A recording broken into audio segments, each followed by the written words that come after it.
A very warm welcome to everyone who has turned up here for this book discussion. Coins in Rivers by our very own Rochelle Potka, published by Hachette India.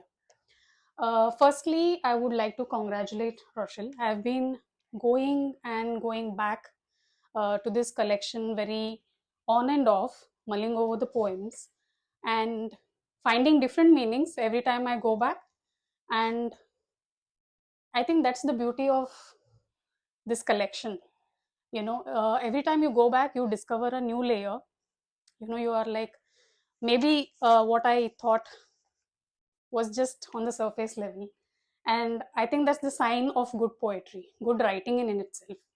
So we all know, we have heard this so many times, so often, that poetry doesn't sell. And to have a collection by a good publisher is a feat in itself. So congratulations to Roshan. Thank you. Thank you, Poornima. I think I've been sort of following Rochelle's writing since 2016. So I have seen her, read her work, and see, I can sort of make the whole evolution pattern that, has sort of drifted over the years. And it is wonderful to see somebody like her writing with a certain sharpness, fierceness, and to only get better from that place. So every time we read a writer, or especially with me, a writer or a poet, there are, I can't quote from those set of poems or prose or whatever it is. So what sticks with me is the idea of the poem. And whenever I think of Rochelle's writing, I think there was this poem called Biscuity Love that sort of stuck with me for a very, very long time. And it's still there in my head and heart. So from there to here, it's been a long journey for both of us in terms of our writing. And so happy to have this opportunity to discuss this book in particular. And I'm so, first of all, welcome to everybody. And I'm so happy that I'm in conversation with Poornima because we are long fellow journeyers. So we have been, reading each other's works for so long, many, many years. And, that silent appreciation is there. So when you talk about a book, or your new book, it almost feels like this wonderful evening, like a betak. It doesn't feel like you're doing a very formal book talk. It just feels like two poet friends are going to chat up and like draw in all the skeletons from the closets of the world and yourselves, and I don't know what, just open the wardrobes and have everything fall on you, that kind. In fact, I was thinking that if I add probably 5 more questions to this, it will be more like a masterclass than just a discussion. Oh my. Okay, so to start off, I have a very genuine question that I want to ask, or rather, I ask all fellow writers and poets. Especially when they're dabbling different forms of writing, and I know that you have been writing poems, and then in poems you write free verse, you write haibun, haiku, which is again a part of haibun, and then fiction, flash fiction, short stories, all are so different in terms of their own writing. I feel if one person, I mean, especially with me, if I am doing poetry, I can never attempt prose because it needs a different kind of a mind space. It's like building new worlds every single time, and in their own ways, in terms of writing, in terms of forms, in terms of how we use language. So my question is very cliched. So when you're dabbling with so many different forms of writing, where does poetry stand, in terms of writing, and also where does poetry stand in your life? Mm-hmm. So how does it make you better or worse? Thank you. And I can see that this is a very deep question because we had, planned for this event months ago. So Poornima had a lot of time to think. She thought about my journey and my book and these poems, and you have really come up with that one, the deep one. Okay. But I think, to answer this, the forms that I write in, I don't think of them as forms, in the sense that, of course, they are in a bookshelf or in the library, in a bookstore, in different shelves. But I think that's mostly for the marketing of books and genres. For me, it's all the same. So an idea decides where does it want to robe itself, Mhm. and how big it wants to grow. Is it a monster that wants to be a screenplay? Does it want to be a web series? Does it want to be just a simple haiku? And a haiku is not simple. It's very difficult to write a haiku. Absolutely. One of the most difficult forms to balance two images and juxtapose them and have an essence underneath, that too with brevity. So it's one of the most tightrope walks. But an idea will decide, because it comes with its DNA. And I think all creative people here will know what I'm talking about when I say idea and DNA. It comes with it. And of course, now my ideas in screenplay are coming with a budget also. Which is like, oh my god, how did it get so market contaminated? But I heard that word so often, na, as a screenwriter. I didn't hear that word budget in poetry, because poetry doesn't have a budget. So only haiku has word budget. But now, so I feel that the idea decides what form it wants to come, how big it wants to be, what its length should be, what its depth should be, what its speed should be. And then you just do it, you just naturally react to it.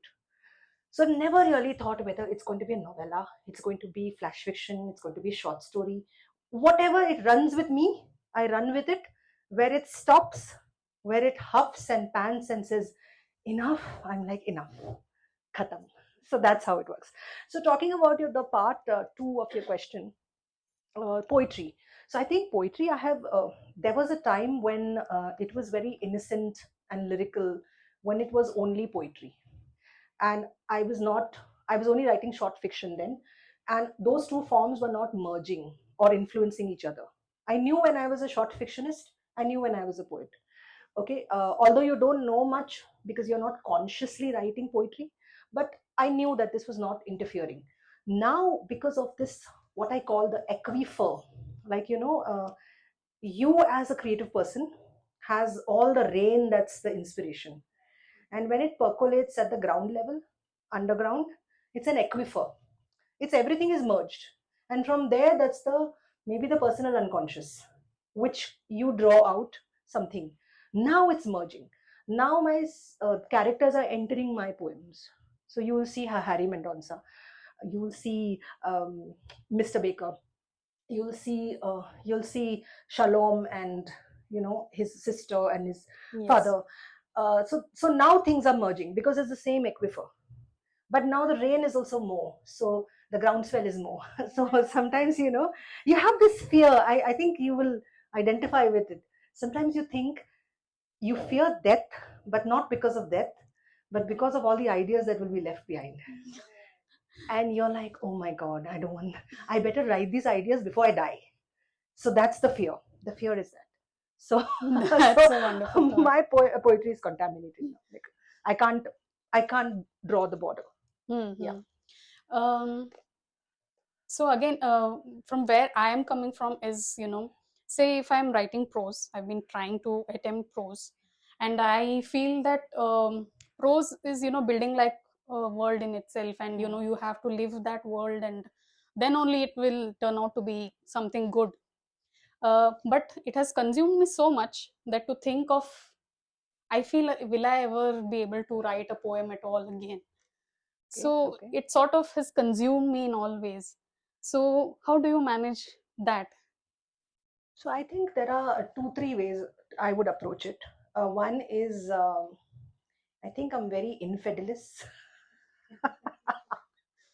So there is this whole idea whoring that's there. Like, it's like you want to date every story, and you want to date everyone, and you want to speed date them, and you're like, okay, let's do this, and then let's go there. And why do I miss this also? I'm going to take that also. So there's a lot of this going on, speed dating.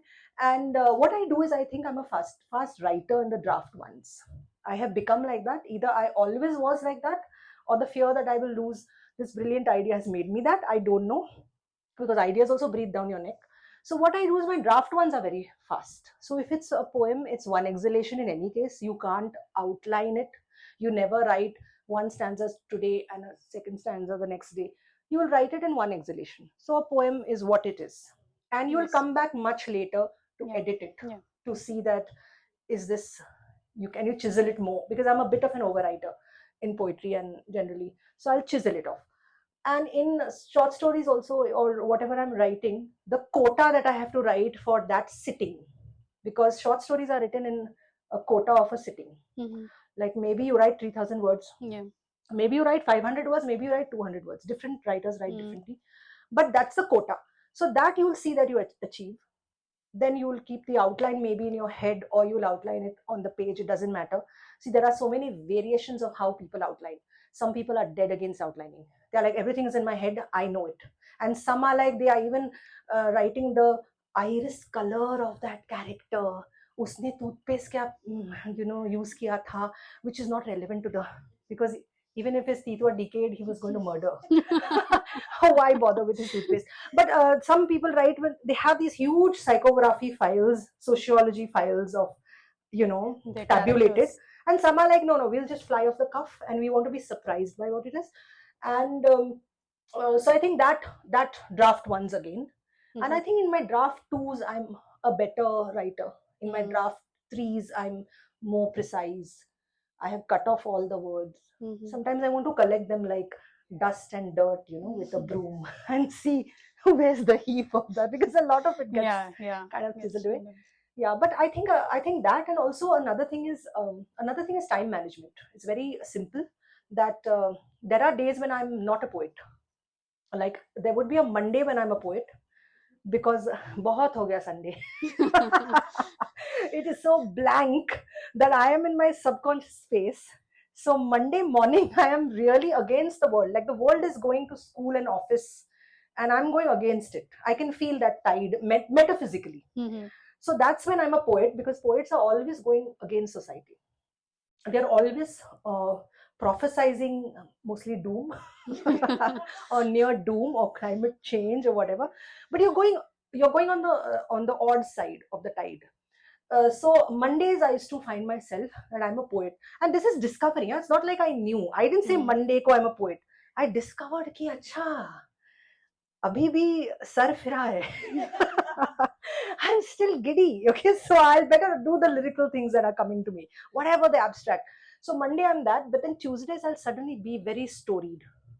I don't know why, because maybe I'm more in the world and more conscious of the samsara, and I'll be very storied.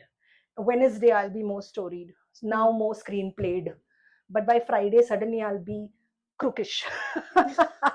So then by Saturday I'll be something else. So it follows also the moods of the week. And there's a certain time management I realize that happens, where you can write different forms if you either vertically divide time Mm-hmm. or horizontally divide it. Okay. That's how you can do many forms. At least I found that. Mm-hmm. It may not work for, Yeah. you have to see whether it works or not. But I found if you divide your time vertically or horizontally, you can have more ways of how you approach different things. Okay. Yeah. I think I'm going to try that. Okay. Now coming to the book itself. Okay. So the very first obvious question, why the title Coins in Reverse? And then if we see, the various naming of the sections, it's all related to currency in one form or the other. So what prompted it? And I'm more curious on how did you come to bunching them together, saying that okay, these 5 poems will go into this section and this into this section. So yeah, so I think for the most flippant answer would be that a poet needs money. So naturally you're so money obsessed. No, I'm just kidding. When I was, my previous books also, Paper Asylum, which was Haibun, 4 Degrees of Separation, which was free verse, from where Biscuity Love comes. And maybe in the end, I will honor Biscuity Love, because we'll close the circle. It's from another book, but I should do that, I think. I should do that everywhere, because it truly was a kind of the first poems that many know me by, like in the past. Uh, but I think what happens is, each book, I don't plan a poetry book. You can plan a novel, you can plan maybe short stories like Bombay Hangovers. is a book of mostly Bombay stories, Bombay characters. You can't plan a poetry book. At least I can't plan. There are poets who have planned climate fiction, or sorry, climate change poems. I can't plan. My poems follow the same trajectory as me as a person. So I might be obsessed with private things, personal things, relationships, family, society, world, politics, environment. So whatever I see and I'm fixated by, obsess over, I'm disturbed by, see, it's true, disturbed by, amused by, that's what happens. So I just write whenever I believe that poems disturb. Yeah, so Disturbing. I think whatever disturbs or kind of like amuses me, both things, they become poems in a way. That's what I noticed. So first, this book was titled The Inglorious Coins of the Counting House. Of the counting house. Yes. So I thought, because they were so inglorious, they were so mischievous, and that was a title that went to international prizes and got a long list and a short list. So Gaudy Boy shortlist, which is New York, and Beverly Hill was a long list. But when I brought it back, there is a story about this book also, in terms of very, how do you say, na, market. Like, in the sense, when I came back, I thought like an Indian bargain hunter. I was like, mera big publisher kidhar hai abhi? Because I've got long list, short list, yaar. But it didn't convert to a big publisher. So I had a little bit of dismay Mm-hmm. when I was like, what's the point of getting these? You have to apply. You take your manuscript, you write your query letter, you edit your work, you send it, and then it gets a long list, it gets a short list, and you come back and you're still not with a big publisher. I was like, something doesn't work. Not that I have a problem with small publishers. I'm just talking of the distribution map. You get a bigger distribution with a big publisher. That's Yes. all. It's very business. Otherwise, I love small publishers. I like the passion with which they support poetry. So I was like, I kept it away for 2 years, okay, this manuscript. Oh. And yeah, that was my zid. So I kept it away, and there were I was like, I'm not publishing it. And it's not like the world will not have their breakfast if my book doesn't release. And not that I will also stop having my breakfast. So I was like, who wants these poems? I'm keeping it away. And I remember I'd kept it away and forgotten it also. And my friend Chandramohan, you all know Chandramohan, the poet from Kerala, Yes. he used to always ask me. He's like the watchtower of poets. He's always noticing what other poets are doing. So he would always be like, when are you getting that book published? So he was always asking me every 3 months, and I'd be like, no, chhod do, I'm not doing it. It's my forgotten BMW in my garage. Because it had 2 nominations, right? So I kept it away. And I think when I started pitching my screenplays, on cold pitching it on LinkedIn, because I was finding EPs and CPs. They told me you have to go after executive producers and CP. So see, you know that, right? And so I was like cold pitching and trying to find who on LinkedIn is that creative producer and EP. And then I was pitching and I was enjoying the pitch because no one was answering. I felt, wow, I'm in the right place because no one answers poets. So I was like, I felt so cool about this hustle. And then I remembered, oh, I have a manuscript. I have a manuscript. And so why don't I cold pitch the manuscript? Okay. And so I cold pitched the manuscript to the commissioning editor of Hachette. That's Yeah, like a shot in the dark. absolutely. And it is like you don't care also. It's just like sab bacche aa jao, that kind. And she actually responded. So I don't know how many film people responded, but this commissioning editor responded. And she's like, send it to me on email. So I sent it. And every now and then, I thought she's going to come and say, sorry, it didn't work out, but I tried my best. So I'm waiting. I'm not even following up because I know the result. Now I'm so smart. And she comes back after many months and says, I'm still on it. And I'm like, okay, I'm waiting. I know what you're going to say finally. And she would say something very sweetly, Sonali Jindal. She would say, thank you for your patience. And I'm like, which patience? I'm not waiting, like I know. And she comes back and says, finally, it's done. That day, I couldn't believe it. That day, I was really surprised because I thought I was being too cheeky with life, with poetry, with reality. But reality can also be cheeky. Absolutely. So that was where reality put me in its place and said, no, it can happen. Please don't think you're so smart that you know everything. You don't. Things can go in your favor. And she came and said that I printed your poems were powerful enough. I liked them. I printed them and showed them to my colleagues. They all voted for it. this is happening. Amazing. And that was the day I was like, oh my God, I had nothing to say then. So that's also how this happened. And then, of course, she told me that shorten the word. That's the only thing I have a feedback. Ki shorten the title. The inglorious counting, coins of the counting houses. Not everyone is going to get it. And Mm-hmm. she was right. Very prudent, because today even new readers of poetry, they are trying my book. And Mm-hmm. coins and rivers is something easy. It's imagistic, and the most amount of feedback I've heard on the title is that they remember the kissing of the coin, throwing in the Yeah. wells, that wishing, that praying. And I think that's not just an Indian thing; it's an Asian thing. It's a world thing. Yeah, you throw in the wishing wells. And so there was one friend, actually Chandramohan Naidu, who said that, the other Mm-hmm. Chandramohan Mm-hmm. from Chennai, who said that, if a river dries, you will find all coins in it. And that much amount of hope is there in people, in humanity. And then I felt deeper meanings when I thought of this. Like, I felt creation myths and theories associated with the rivers, because wherever there's a river, there's civilization. When there's Mm-hmm. no river, or when rivers move away, it's a desert. Or coins have two faces. And I've said this at multiple forums, that they have two faces. It's the narrative of the hunter, it's a narrative of the hunted. It's also the ruler that embosses the coins, because if you find these old coins, you have a history of the ruler. Yeah. We don't know whether all those histories were right, they were wrong, they were superimposed, but that's what it was. So I suddenly found, oh yeah, actually there's so much more relevance than this mischievous inglorious coins of the counting house. That's how it came about. Oh my God, such long answers. I seriously am a short story writer. um, but yeah, that's really nice to know. Yeah. Um, I have a question, particularly for a poem titled "Girl from Lal Bazaar," Hmm. page number 10. Hmm. So it talks about a sex worker Yeah. and tries to sort of capture the emotional essence. Hmm. And I feel it's like trying to bring out the perspective of the other. Hmm. Hmm. So my question is, how do you go about writing perspectives when it is not your own, Hmm. when you have not experienced it firsthand?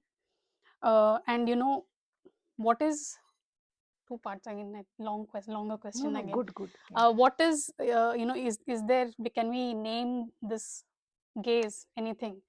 Hmm. If Hmm. there is a name at all. Yeah. So I thought a lot about this one. So one is that, see, I'll also answer it in two, three parts. One Sure. is that, they always talk about this, and I think your other question also has this, but I'm Hmm. kind of this cultural appropriation. Right. Yeah, and that's one thing. Then there's another term I heard recently or some time ago, about lived experiences. And then it's about the gaze. So the gaze is the easiest to answer. Is that when you're writing something that you have not experienced, it's always becomes an empathetic world gaze, or an empathetic gaze, Mm-hmm. because you can't have lived all experiences. So you would empathize. And I think art is there for empathy. You wouldn't have needed art if it was just for creating beauty and leaving it at that, or having catharsis for the creator and leaving it at that. Art would always deepen empathy, even if you did not wish it to. You're not conscious about it. It brings the other people in the shoes of that protagonist. If it's a memoir, in your shoes, so it brings it you. But why do you have to wear each other's shoes? Are the shoes less? No, it's because you will live that other person's life. And I think that comes, and I think it's an empathetic gaze. Maybe the world gaze, then it's not male gaze, not female gaze. Hmm. It's the gaze of perhaps a seeker. You're searching for truths, Hmm. a truth seeker. Or you are disturbed, you want answers, but again, that's the seeker. So it's that gaze, it's a seeker's gaze. And I think from where it came, I think, the genesis of this idea was when I read about a prostitute's daughter, in, who became a very big musician. Mm-hmm. And I really, you revel in such stories, because they're so real, and because we always love, uh, not just rags to riches, but underdog stories, We just love them because they are our metamorphosis stories. They are our transformation stories. We want to transform. We are all these, caterpillars inside, and we are many caterpillars, because if we metamorphose into one butterfly, we are another caterpillar. And so we always want transformative stories. And this was that. Then there's that girl with the eaglet. Yes. The same thing. It's finally it's only transformation. So sometimes I just get so moved by transformative stories Mm-hmm. that I'm like, I think about it. When I think more and more about it, it becomes part of me. Then at some point I may want to pen it. Okay. Yeah. So basically, again, the idea of lived experiences. Hmm. So I think in between, I had read something, an article or something, where the writers had written about, one of the poets had written about Black people, and uh, the underlying question there was the authenticity of the experience. Hmm. So again, I think the question came about cultural appropriation, and it Yeah. was like, when you have not experienced it, then why write about it? So I only have these deliberations when I Mhm. hear this. One is like, if you're not a Dalit and you write a Dalit experience, then is it cultural appropriation? But so my question is, was that piece written with sensitivity? Right. That's one. So Mm. if the piece was written with sensitivity, with empathy, it was not a stereotyped writing, but Mhm. more like trying to understand that culture. It um, in fiction you do that all the time, right? Yes. So where's the rules that in poetry you have to have lived experience ka poetry, and in fiction you can have imagined Yeah. lived experiences. So, or you write a memoir. So all just write a memoir and go home, because that's your most authentic narrative. And even that will have some contamination, because you're going to talk about other people in your memoir, and if they read it, they'll be like, that never happened, it didn't happen this way, I didn't mean it that way, you took it this way. So Right. even that is contaminated. Yes. So you can only write about yourself. Again, that's a question, because how do you know yourself so well? You can go back in retrospect and say, I think this was what it was. So you are discovering the maze inside you, Mhm. and we're discovering that till the end of time. So everything is a slant and a slew. So when you come back to writing, what I understood from being a fiction writer who writes about every other character that I'm not. Mm. Okay, I've written from murderers to trolls to I don't know what all, and I'm none of them. I don't Right. think I am. So I had to question myself with this question of lived experiences and this and that. And I think if you have enough of empathy, sympathy for that character, you really write about that person like you were the person. Mm. It's enough, because art was supposed to deepen empathy. So it was supposed to deepen empathy for the artist as well, for the creator as well.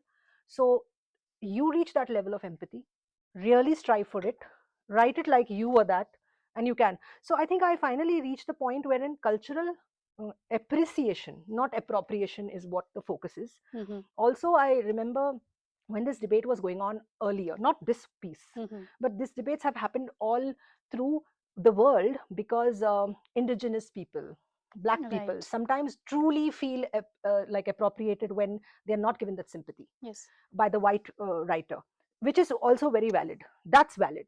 When they have just been stereotyped, that's valid. There Mm. it stands valid.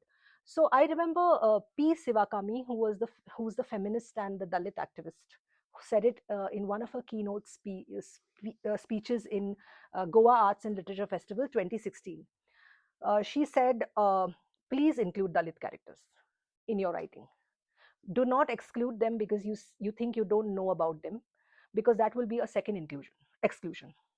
You will be Absolutely. doubly excluding them." Mm. So I feel we don't have to exclude by saying we don't have the lived experience. You don't have the lived experience, but try to empathize deeper and deeper, learn more, update yourself. Today we want to update ourselves more on the spectrum of LGBTQ, trying to understand what is cis, what is this, what is that, because we don't know. Trans, what are the different kinds of that? So we have to update ourselves, and I think we should include them in poetry and in fiction. And we don't have to be stuck with lived experiences. We might be Yeah. very limited in our writings then. Yes. What would we have to write? Yeah. Memoirs? Exactly. I think that will be the only way Yeah, otherwise. yeah. So, That's an excellent takeaway. yeah. Would you want to read that poem? I think The Girl from Lal Bazaar. yes, I don't think the mic is coming anytime soon, right? It's gone it's gone. Yeah, forever. Okay. So I'll project. I hope I have a good. Can you all hear me in the back? Oh, great. The Girl from Lal Bazaar. The girl from Lal Bazaar sips divination of cups, laced in ginger over a saucer of zodiac signs. In dark, dusky mornings after wine sediments in beer mugs of last evenings. Gorging eyes of popped cardamoms, brittle bones of promises. Unspooling the wedge of her mother's sari under umbilical. Swallowing the rain in vertical pills. A landlocked dream gathers vapor through the thick glass of a cutting chai for storms in teacups. As Chinese lanterns blow, she predicts smaller surfaces for her future without straining dregs that stir the night to cinnamon kisses like stars smudging daylight in maps of doubt, enmity, falsehood, shape shades of fortune, mountains of hindrance, patterns in camels, dogs, letters in heart and a ring. She starts at the rim, like the white women did after independence, holding teacup handles to their spiral bottoms, reverse imaging white negative spaces in clumps of favor, breaking potencies of freedom on a stain with satin. The girls were then from Europa, Nippon, for the English soldiers. Now Madama brews drinks through her yellowing teeth, stalking the labyrinth of dark snakes in hot water from a kettle by the pimp, bittering in tea garden time, 1 hour ahead of the zeitgeist present. What's left is 14 lanes of women of Nepalese and Indian origin in the old brewing market of flavors. And she, the daughter of a Randi who is into the beatings of drums, even has a new track for an international album. She won't let ripples in the saucer of lip smacking liquid, quivering with delight, decide her near and far futures in scaffoldings of condoms and collarbone consciences. that's a very powerful one. Thank you. So moving on to the next question. What I felt was, when I was reading and rereading, there are very obviously lot of themes that are touched upon in the whole spectrum of these poems. Yeah. Patriarchy, feminism, hypocrisy that we see in the daily world, body, borders, political, and of course always the personal. But what I sensed was, the broad underlying theme that holds this collection together is freedom. Hmm. Hmm. Either in terms of, either 60% of the poems are, say, about freedom, or they are not about freedom, but they have got something to do with That's interesting. freedom. That's interesting. So I would want to know if you agree to it. If yes, why? If no, why? And also then probably I'll take the next question. Next part of the You did a question. PhD or what on this? अभी exam दोगे क्या? Okay, fine. So I need to think about this freedom. I think maybe at the base of Yes. like the whole essence and instinct that we have, or I have. I think everyone has, but I'm talking of me. We would want to break free. That's always there. Like whatever disturbs you in the world, or whatever amuses you, fine. But whatever disturbs you is something you want to break free from. So if it's patriarchy, if it's injustice, if it's discrimination, if it's something to do with being a woman, like the simple thing, like if you can't walk a crowded street without thinking twice about your body, you want to break free from that, right? You don't want to think, like I remember that I would like to not be a woman. Okay, I would like to be no one. I would Okay. like to be an atom. I would like to be not a race, not a skin color. not a religion, not a name. I would like to be like a floating atom, or neutral, transparent, but I can't, right? I'm in a body. If in a body of a woman and I'm walking down a street, I have to be careful about who will come and dash me. So I'm reminded of being a woman, and you're reminded of that 5,000 times. Then you might be reminded of being poor. You might be reminded of being disabled. Whoever is disabled, you might be reminded of all your intersectionalities, and that's how probably you want to break free from that. And I think at the end of everything, it looks like there's so much of intersectional pressures that maybe at the base of it you just want to break free from all of that. And I find that resistance poetry in many poets works. In your work, Purnima, Yeah, I of think I course. would also at the end want Purnima to read one of her strong pieces, because I have been floored by her strong, piece. So I hope you have one. Yeah, I Yeah, think I'll but figure out. I think that is the base of many people. They all they simmer and seethe with any kind of injustice. It could be something very tiny, it could be small, it could be yours, it could be not yours, but that's what you want to do, break free. So Right. perhaps it's coming from there. So again, there are so many, coming back to that lived experiences and this answer. So there are so many poems that probably is a response to a certain event or an incident. Mm.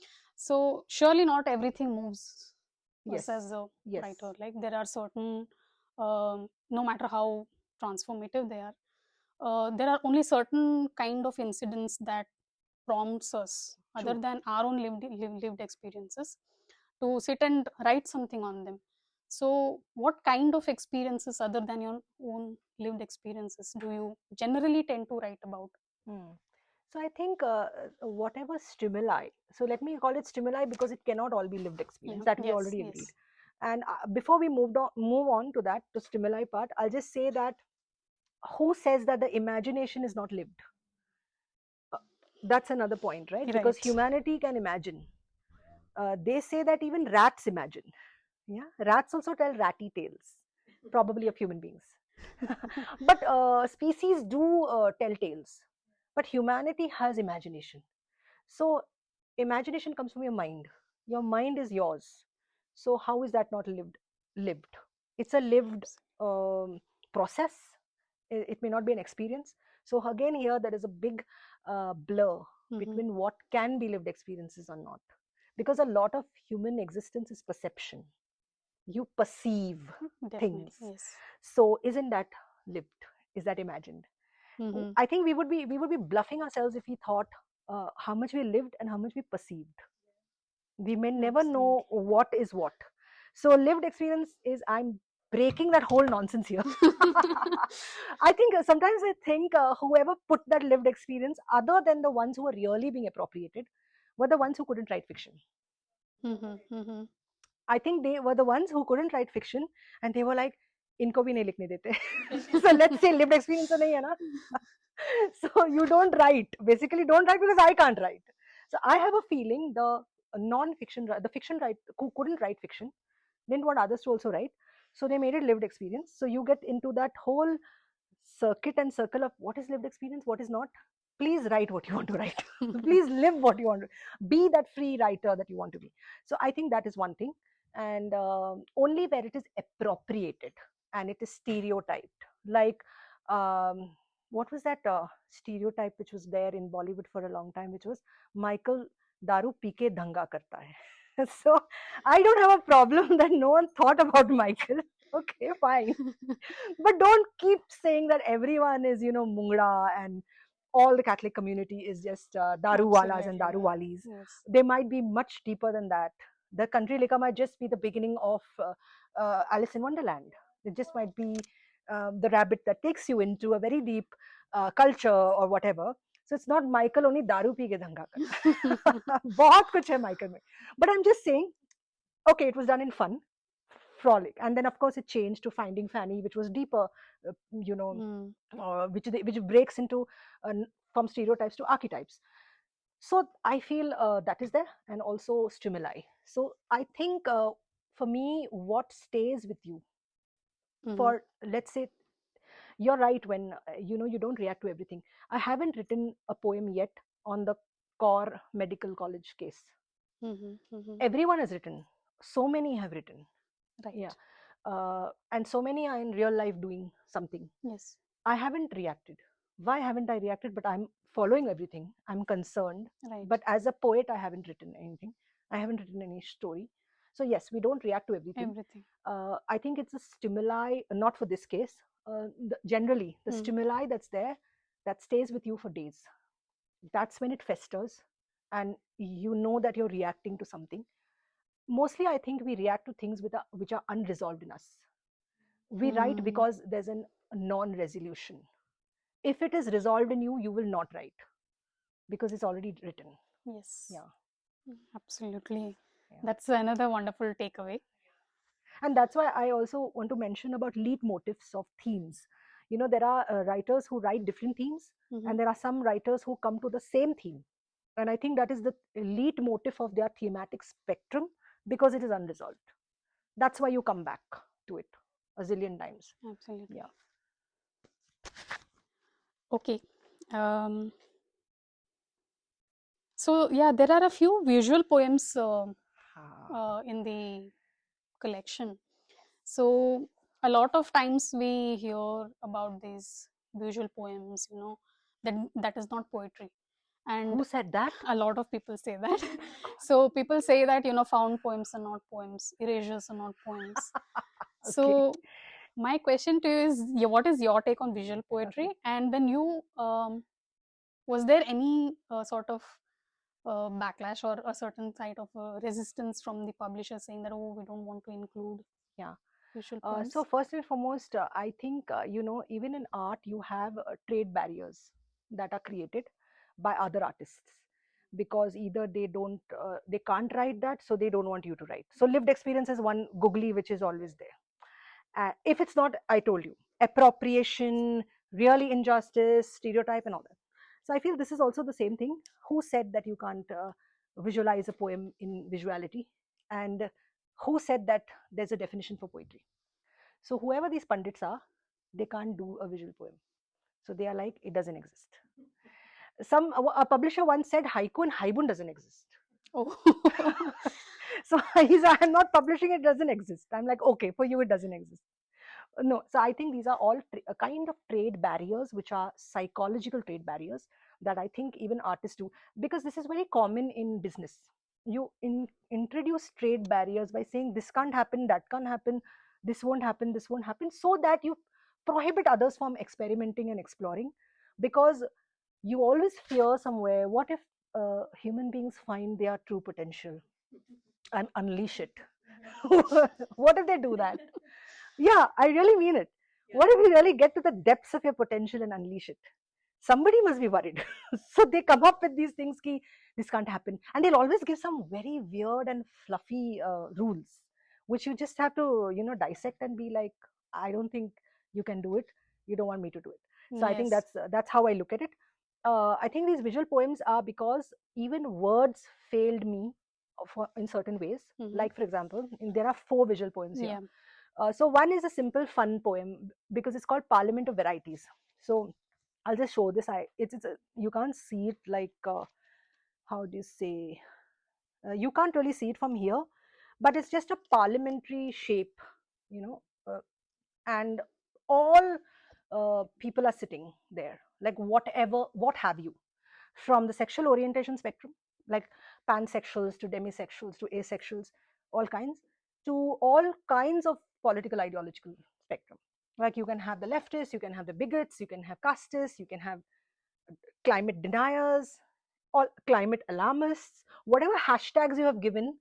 I have cataloged all those hashtags Mm-hmm. because hashtags are human beings, right? Yes. We're no longer deeper than that. Yeah. We're just a hashtag. So all those hashtags are there. So this was the simplest visual poem, but I'm showing you variety of life. Okay, it's a parliament of life, and there's a variety. This is your parliament. This is the maximum life has. But the other 3 poems, I think the Me Too one, which is about, which shows you a graph. Okay, it's a slanting graph. It has the middle fingering. Yeah. It's a woman's finger, of course. In it's a big middle finger, when she has no opportunities to lose, she will expose the maximum amount of male offenders. If she has some opportunities to lose, she will have a small middle fingering, Small. and she will have a graph chart of XY, that she will only expose few dispensable men. And if she is the smallest middle fingering, matlab she has most opportunities to lose, so she will not expose anyone. Okay, of course I can later categorize the dispensable and indispensable men, but that is for another visual poem perhaps. Now this one poem, I could write reams of it. It's called the Me Too size card, size card chart of India.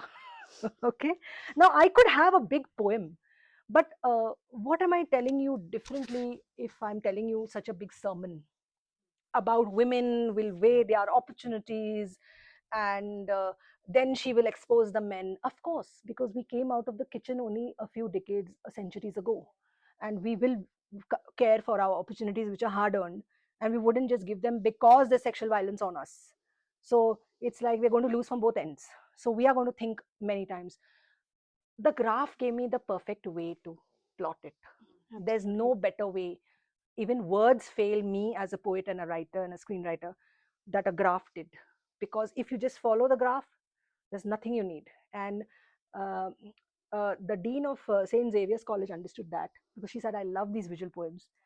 Poetry is abstract, but this distillation is at a very wonderful level.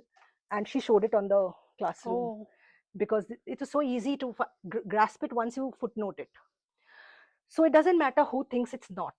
They cannot let them not do the visual poems. I'll do it. We are there to do it. Yeah, and let us do it actually. Please don't do it. So I don't have any found poetry in this book actually. Mm-hmm. So this is the visual one, and the other one is about a prejudice. Now again, prejudice. You can write reams and reams of, like people showing solidarity, and then when they are in the kopcha and the backstage, they will be saying the worst things. So they are showing you their prejudice. I'm not saying they're showing you their hypocrisy or their fair weatheredness. I'm just saying they're showing you their prejudice. It's not dead. So on one hand, they want to be in solidarity with whatever movement is going on, but the prejudice has not been cured. So under the layers, so I chose the skin, because I thought the dermis and the epidermis and the layers of skin are the layers of prejudice, are theatrical bests of when we say in solidarity. Not all of us, some of us. When we say in solidarity, we are with you. Yes, we are rooting for you. And then after some time, you're like, "Oh, who cares, Mm-hmm. yaar? All that is going on. And that is what you are, na? At the base. And I've seen that in people. Yeah. That could be best shown in the layers of the skin. I could have written reams. There was no need to write that, because this told me everything. And if you just read, see, that shows you everything, because there are just 4 layers which says in solidarity. I'll just find that actually, because those lines were the only 4 lines actually of the poem. Let me just find that one. Because Mm, otherwise, I think in the usual books that we purchase, we are so tuned to just reading free verse all the time, and it's very difficult to come with anything other than just yeah, pages and pages. I'm just trying to find that. That was called etiquette. Yeah, etiquette. No, and also I think there should be room for experimentation in Exactly. poetry. I So, don't know why we're so stuck up with free verse ki we can't experiment, or we will be so cowardly by saying this form doesn't exist. Please experiment, please explore. I yeah. was recently judging a poetry contest online, and I came across a magnificent poet.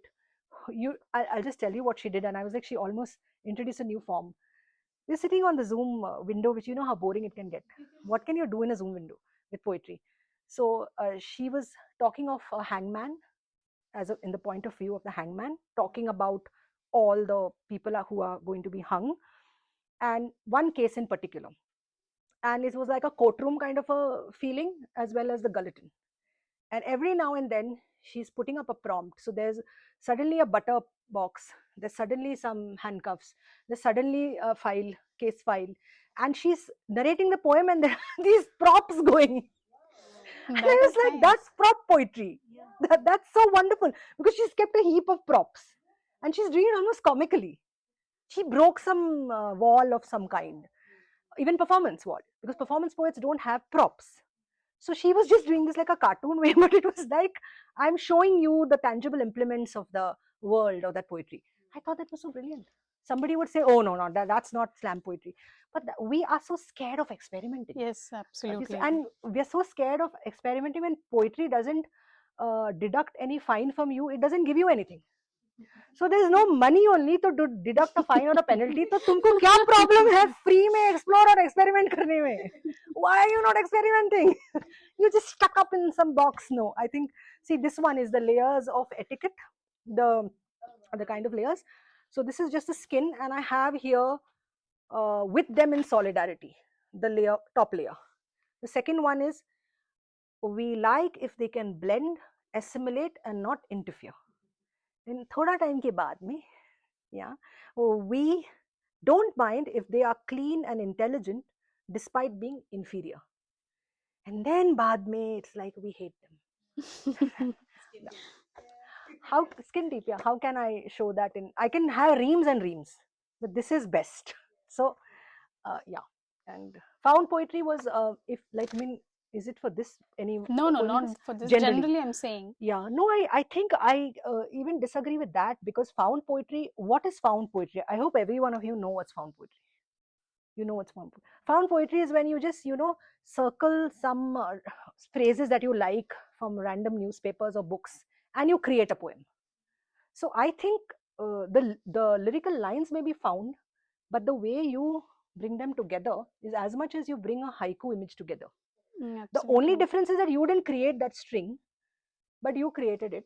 But finally, they're words only, na? Yes. And words don't belong to anyone; they belong to everyone.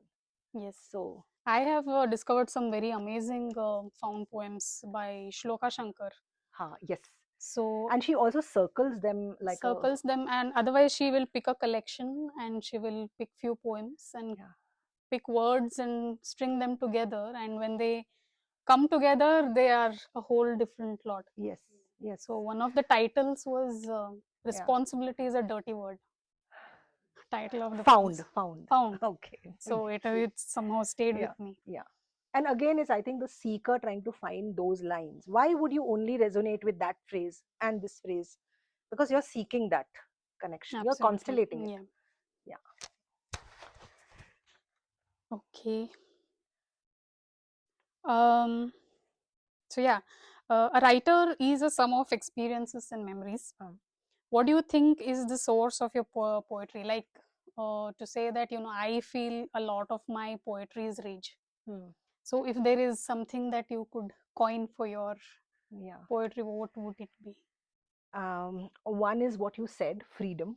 I think it will be that. And I don't know, there's a rebel in me, and a rebel with a pause and a cause, or maybe without a pause and without a cause. Dono bhi. But I think there's this definitely a rebellious breath in me. I find that. I mean, Somrita once said that she thought I fire, and I was like, no, I'm water.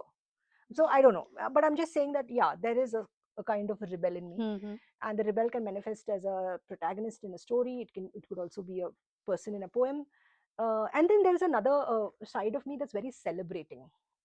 So I constantly move between reacting with maybe rage, or maybe black comedy. Now my rage is turning into black comedy. It's actually decaying, and it's rotting, and it's becoming this very dark black comedy, because I'm starting to entertain myself. So first I used to write for catharsis, now I write for my entertainment. So black comedy is the space, but I also think that I started writing black comedy, or starting looking at that, because when I, as a screenwriter, you constantly hear about the navarasas, and I think I've never been as aware of the navrasas as I was when I became a screenwriter. So when you look back at poetry, because that's how you always enrich one form to the other, you take from here, you enrich this, you take from there, you're doing all that, Chinese bhel. You're doing that, you're constantly mixing things and making something. And so when I came from this screenwriting back to poetry, I was like, first thing I asked is, everything is so sober and rageful. Where's the hasya rasa? And then that's how I remembered my poems of Harry Mendonça, Bedding Day, Letter of Application to a School Principal. And then I was like, I need that as well, because I want to have the spectrum, Mhm. because that's who I've become. So I think I move between all the Navarasas. I want to, and yeah, the whole platter. But there will be that freedom, that rebellion of different kinds. I will definitely explore and experiment, no matter who says what, and they'll finally shut up actually. And I would definitely like to experiment differently. So yeah, I think all the rasas finally. Mhm. I'm more tending towards black comedy. I have this very dirty feeling my next book is going to be black comedy poems, or I might be a stand-up poet, or I might become a stand-up poet, because I'm enjoying that more than anything. In fact, my novel, my second novel, which is with the agent, is called The DeCosta Family, and it's a black comedy on the Catholic family, the entire ensemble, and it's crazy. And I was chuckling with every page. Forget others, I was enjoying myself. Others the baad mein, but I was like, oh my god, all the characters from my childhood have been kind of rehashed with a nice plot and some madcap twists, and बहुत मजा आया, बहुत God मजा bless them. आया. Okay, moving on to the next question. Yeah. Um, referring to the poem Rape Fantasy. So, when I read this poem, honestly, before interpreting, I was like, I don't want to interpret this. I want to know the idea behind this poem and what prompted you to write this poem. But I think before you answer that, it will be great if you can read that poem. Yeah. But you don't want to say anything about your interpretation? No. Okay. I have reserved that. Now she is being secretive. Okay. What is the page number? I got it. Got it? Rape fantasies.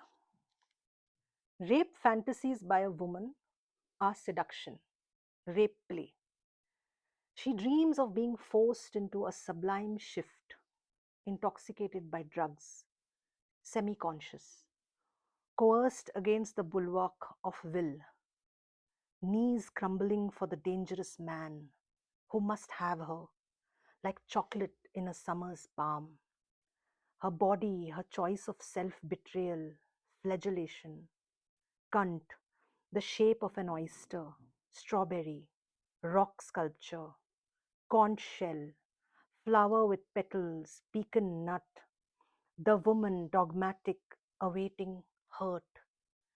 As she mows the lawn, erects fences, plows fields, swerves plains, speeds up jeeps, steers the deal, brings the nation to its keel. And he couldn't resist her.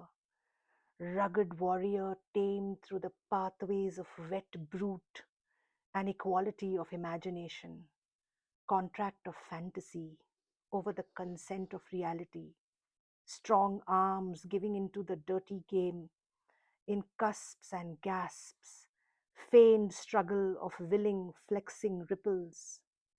Even then, her greed for orgasms, choreography of sighs, pleasure beyond manners, forceful restraint, the ravages of body rippers, shirtless men. But rape fantasies by men, brutality. This grey is always difficult to understand. Now tell me. No, I would want to hear from you. What? Okay.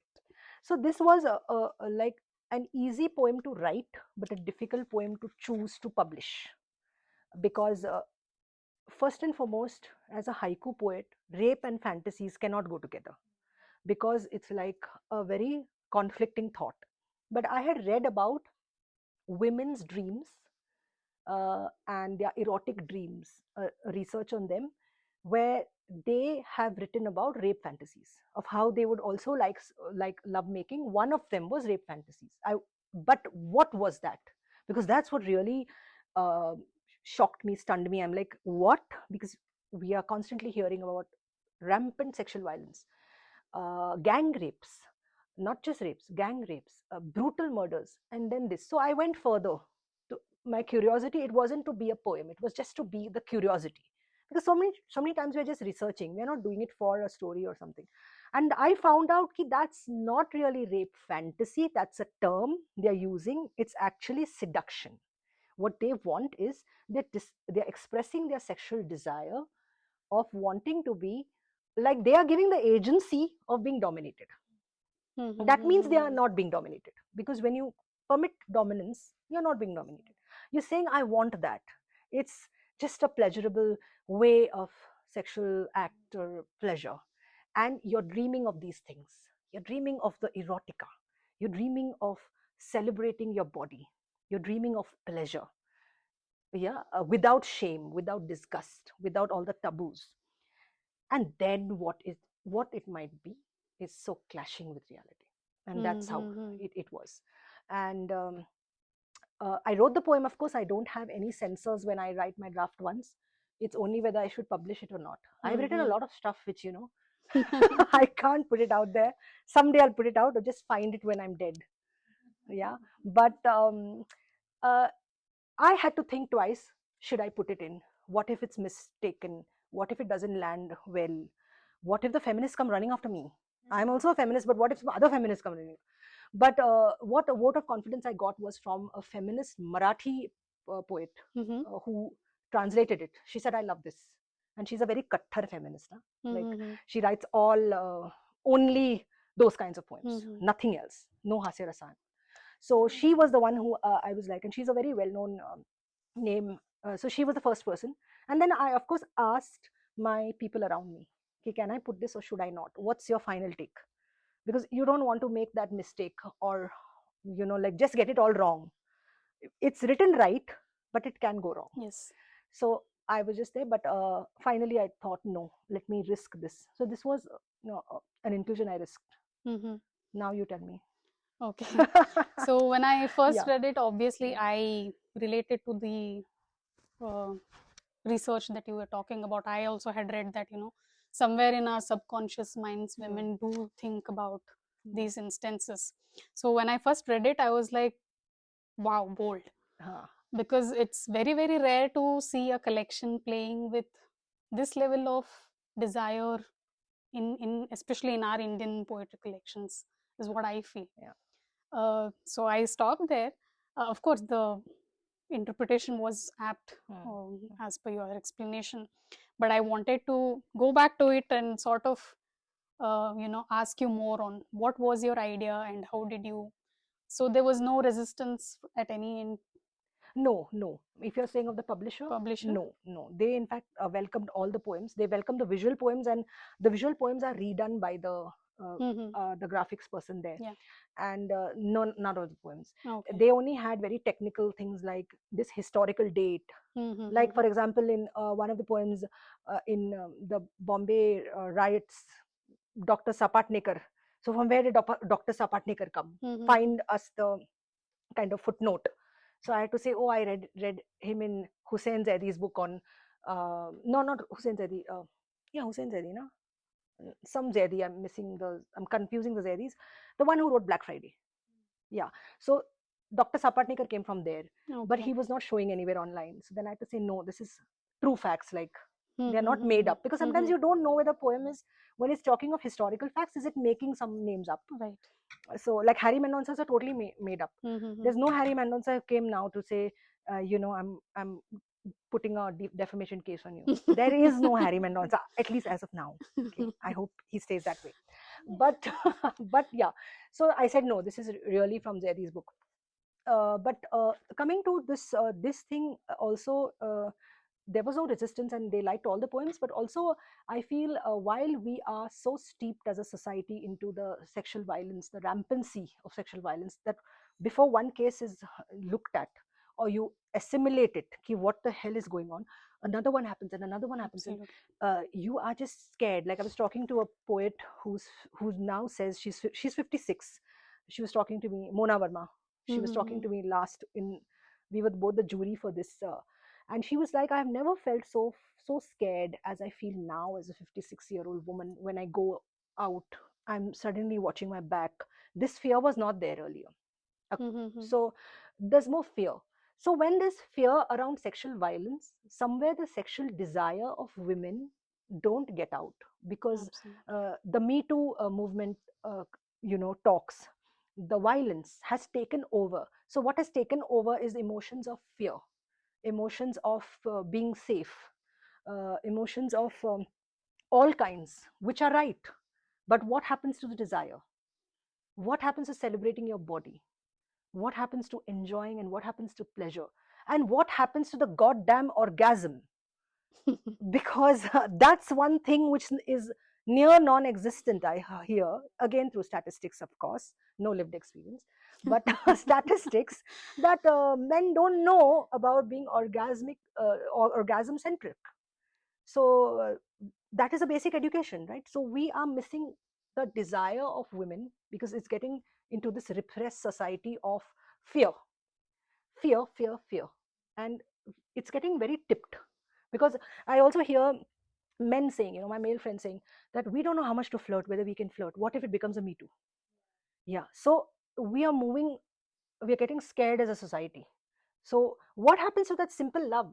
What happens to the dating scenes? I'm very interested in the sexuality of India in its double standards, and also Hmm. for its complete comedy. Okay, I want to do some. Yes. I want to write a sexual comedy, maybe one, two, three, really, because it's like there's so many layers, and there's so much of stuff going on that we need to Yes. handle as a society.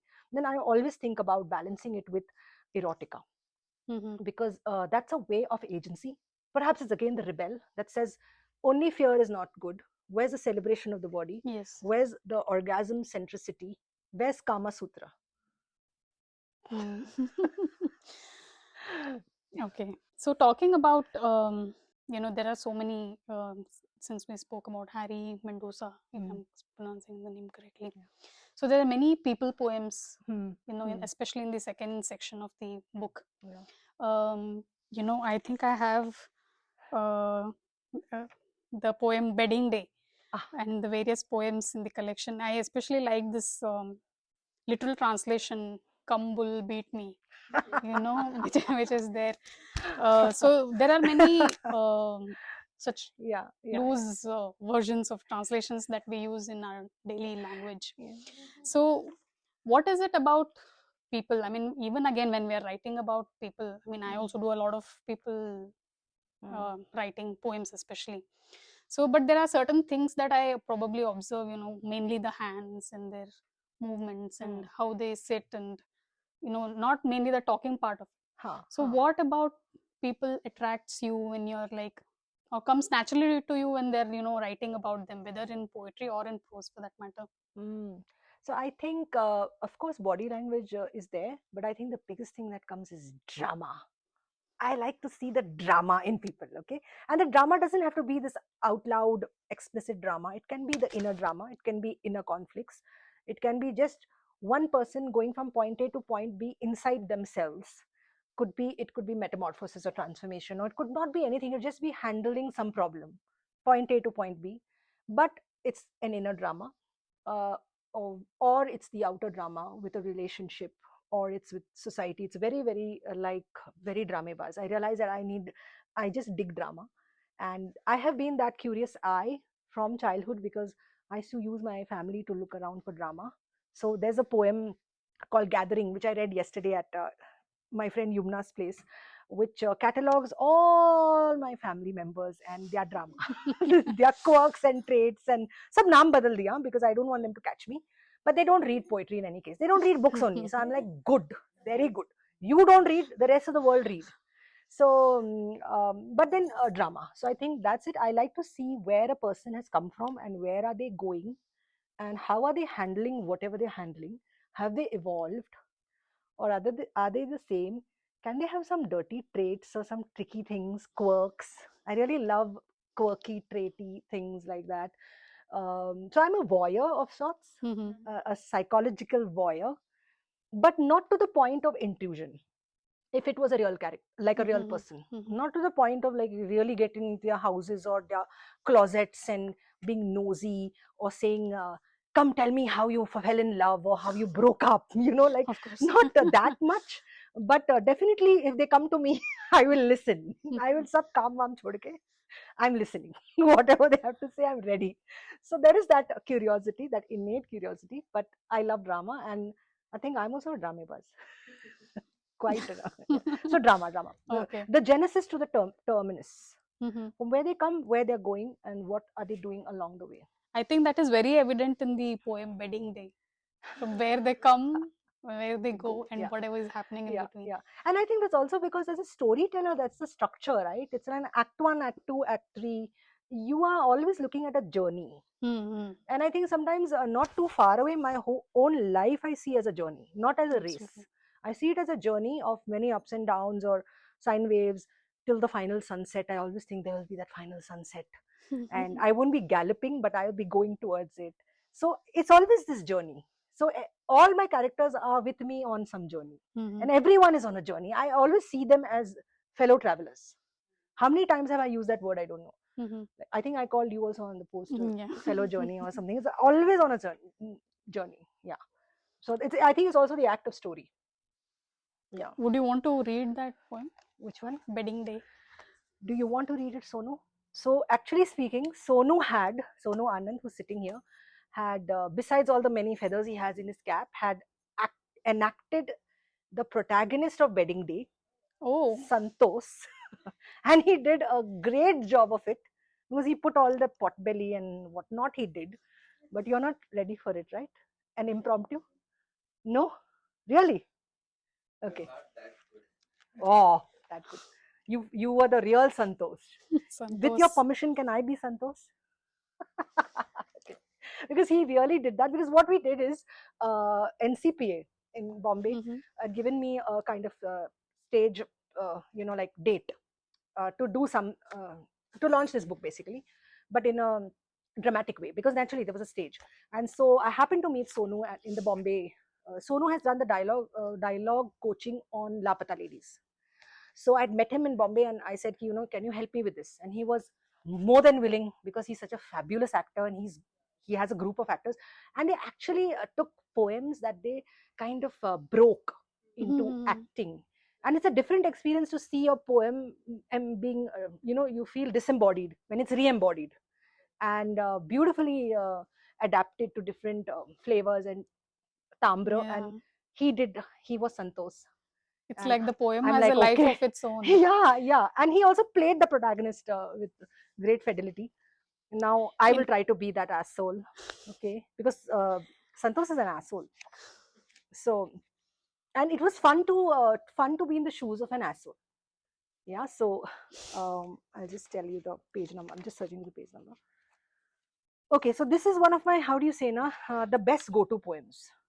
If you don't want to do any poetry reading in a poetry festival, just do Wedding Day. It's enough, So 51.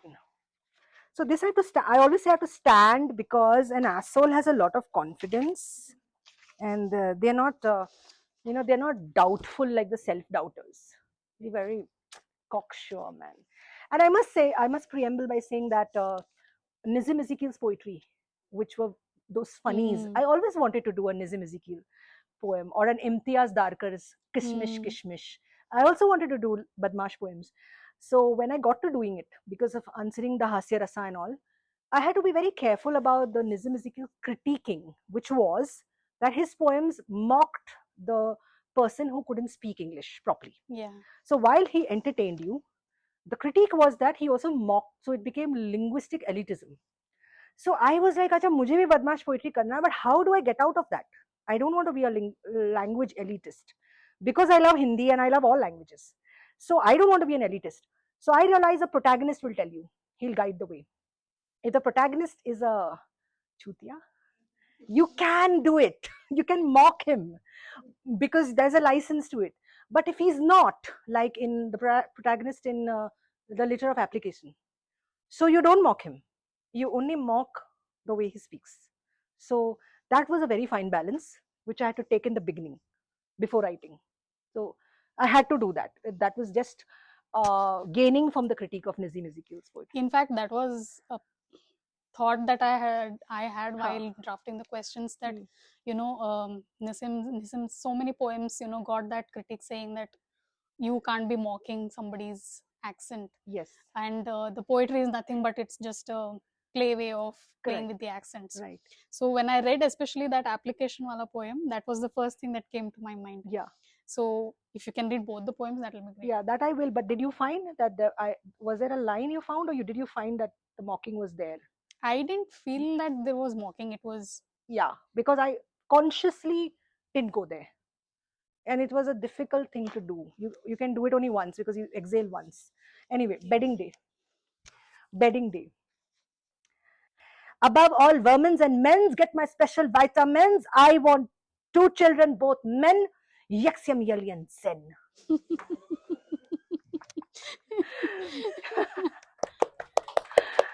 Santos. Satisfaction guarantee. and that is yes for yes. Why yes for yes? Yes. And I think now no one will mind that Santos speaks this kind of English. It's not linguistic elitism. Absolutely. It's just our Indianness. I think I had to do a lot of research for this one. This was a headache. Because before writing, I had to. This was my found poem from society. Because all that child beer and all, I can't think of, yaar. This is my found poem. I had to go through so much before even starting, because you can't stop a poem and then insert something. It's a exhalation. So when I realized, oh, this is it, I needed to quickly go and find out all that nonsense that's so Indian and so lovely. It's a jugadu English or whatever. even that application wala poem. You want that? Yes. Okay. Looks like all are in the Badmash zone only. Huh? I think it's just page 57. 57. You're loving. I love these poems. Do we have time? We are at 8:30. Yeah. 8:30? Yeah, I know. Time flies, na? 8:40. Oh. See, I told you, na? We are at the Betak. We are in our verandas actually. Yeah. Okay, one last question. Yeah. So in this collection especially, I like how every poem, each of the poems are formatted in terms of line breaks, in terms of punctuation, in terms of formatting, and in terms of fonts, itemized wherever, very thoughtfully itemized wherever required. So how do you go about editing, and how much of these were further edited? Okay. So the editing by the publisher was very little. They mostly concentrated on some things which I missed. But I am a very good editor because I come from e-learning where I was a content reviewer. So I automatically love language hygiene. Very particular about those commas and all, to a large level. And I think the italics, what you see is the gossiper's voice. Yes. So in Harry Mendonça, you'll see the gossiper. In Keyholes, you'll see the gossiper.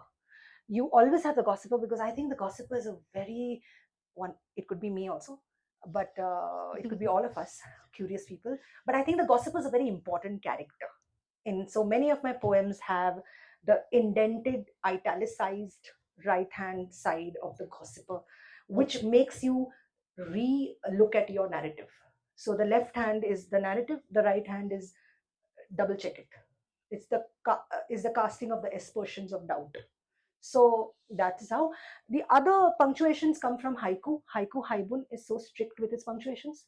Absolutely. And short stories is very strict. I mean, the strictest thing I heard about short stories is you can't put more than one ellipses.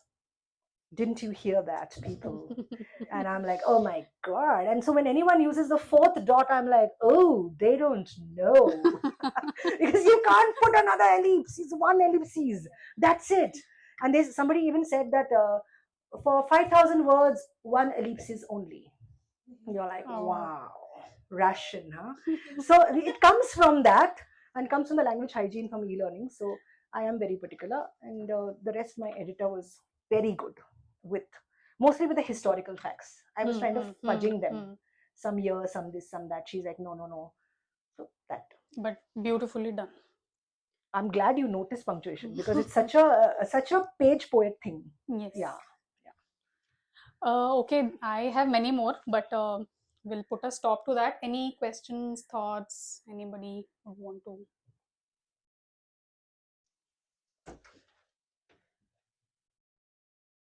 First one, Rochelle, I really loved listening to you speak about your work. It's very captivating. Um, you spoke about pleasure, and in the beginning, you talked about having an idea of breathing down your neck, right? And I know you take pleasure in your own poems as well. I can sense that. You know. So I want to know, like, um, if the unit of poetry is the line, what is your favorite line from your work? Something that keeps coming back to you, and you're like, "Arey wah, I wrote that." So is there a line or a set of lines that you like? Yeah. So yeah. Thank you for engaging so well. It's like this is the small little better. Uh, I do have one line which is not in this one. I hope I remember it now because my memorization is not very good.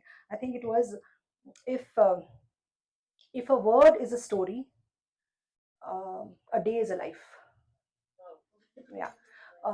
I think that is something I remember because it's like so small and then so large, and that's how it always is, right? A moment is actually a lifetime sometimes. And they say that even in screenwriting that you basically write only 5 key scenes and everything else is to support those 5 key scenes. Now I don't know, for me many key scenes are there, but I'm just saying. But I don't usually stick to my favorites very shrewdly. I don't stick to favorites. The reason is because I don't want to get trapped in the marriage of my poems. I said that, right? I want to date many ideas. Yeah. So if I start liking the poems, Yeah. one is the ego will start rising, which I want to keep completely in control. Almost like a chappal, outside my temple of knowledge. So I be particular about not falling in love with my poems for long, because I want to then fall in love with some other ideas and then basically be a Banjara type. Yeah. So, but yeah, I feel very happy when readers engage, when they say things that they like this or they like that. I feel very happy because that means not only did I entertain myself, I really entertain someone else. Yeah. And also, the need to entertain yourself has become a selfish pursuit when you go through a lot of rejections, setbacks, maybe delays. You start understanding that the purpose of a creative life should first be yours completely. You enjoy it. It can't be that you write something so that somebody will enjoy it. When will that happen? So it's also a very shrewd strategic shift of enjoying the work you do for itself, where it completes the circle. So when that other thing happens, it happens, but I have chuckled off every page of the Costa family and enjoyed myself. So when that novel releases, who knows when it releases, this year, 3 years later, but I have enjoyed. So that's also a kind of this inner homework that you do as writers. So yeah. Regarding this rape fantasy point, like the way you mentioned that it is more like having power to give power and stuff like that, that I think becomes quite evident, particularly when you read that last part. But a little bit going deeper into that, like, I mean, I'm reading currently a book called Butter by one of the Japanese author, and she also talks about like letting the woman be the entertainer or be the service provider and the stuff. Okay.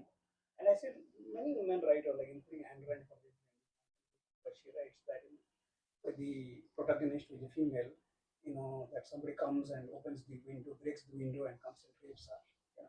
And I say largely the women writing about it, this form of letting rape.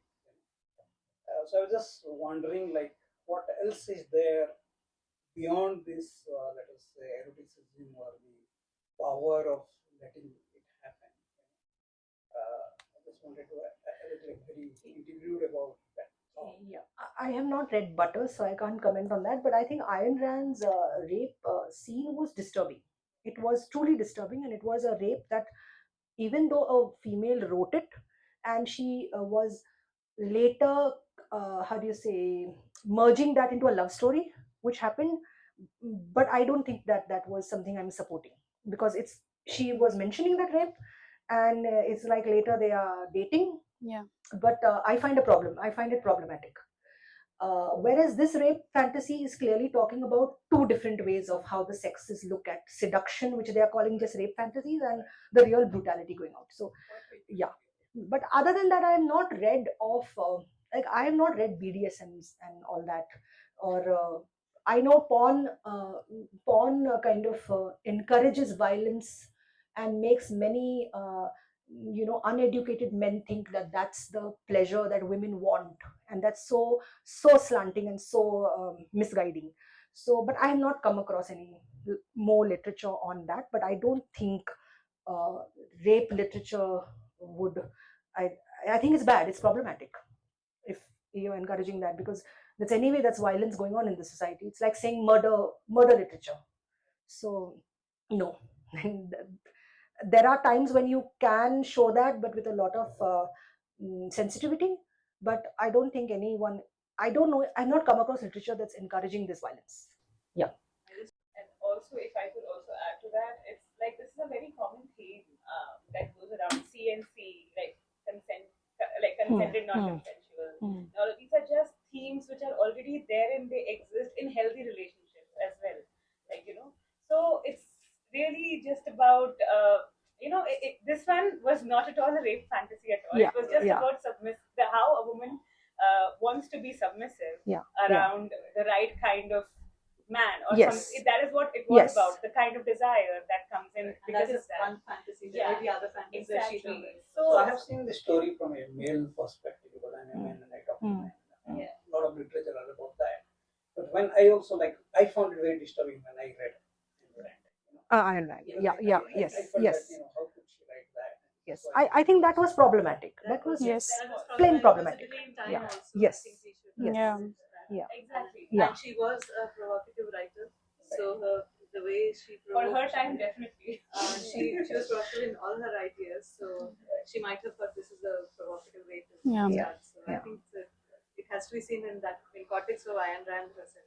Yeah. the Yeah. second thing I wanted to ask is, one thing is that it was a really wonderful conversation. Thank you. Very, Thank you. going really inside of the psyche and things like that. So it was really interesting. Thank you. You wanted to read something which you told that you are popular, so maybe you could. Oh, yeah. hint, I could biscuity love, but we've already been given Yeah. kind of. Yes. Yeah, I have to search for that poem actually. So please